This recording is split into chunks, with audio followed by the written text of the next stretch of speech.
జ్యోతి, నీకు బెయిల్ ఇవ్వటానికి లాయర్ వచ్చారు. ఇక అక్క చెప్పిన డ్రామా స్టార్ట్ చేయాలి.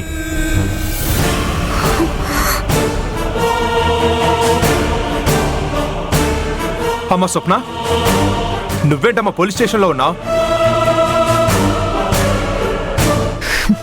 జ్యోతి స్వప్న ఇద్దరం ఒకటే అని ఆల్రెడీ నీలాంబరి చెప్పింది కదా, కావాలని ఓవర్ యాక్షన్ చేస్తున్నాడు.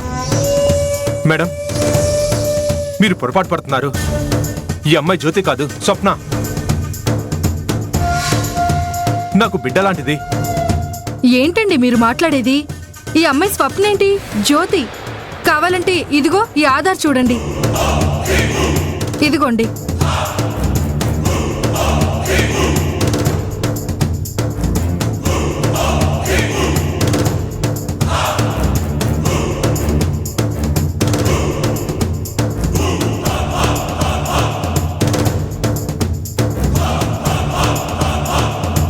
స్వప్న, నువ్వు జ్యోతి అంటే నేను నమ్మలేకపోతున్నాను స్వప్న.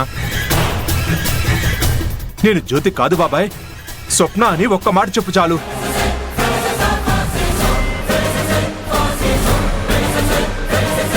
అంటే నువ్వు సైలెంట్ గా ఉన్నావంటే నువ్వు నిజంగా జ్యోతివేనా, స్వప్నవి కాదా?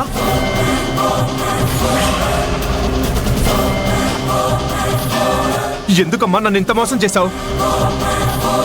ఏం చెప్తున్నారండి?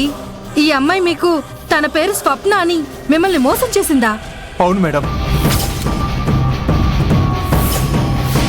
కానిస్టేబుల్, ఈ అమ్మాయి మీద చీటింగ్ కేసు ఫైల్ చేసి ఎఫ్ఐఆర్ రాయండి.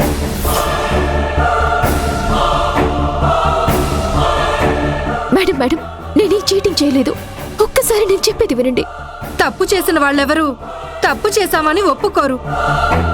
కానిస్టేబుల్, కేసు ఫైల్ చేయి. ముందొకసారి నేను చెప్పేది వినండి. మేడం, ఒక్క నిమిషం ఆవిడ్ని చెప్పనివ్వండి. సరే చెప్పు. బాబాయ్, నేను మీకు స్వప్న అని పేరు అబద్ధం చెప్పాను తప్ప మిమ్మల్ని మోసం చేయాలని కాదు.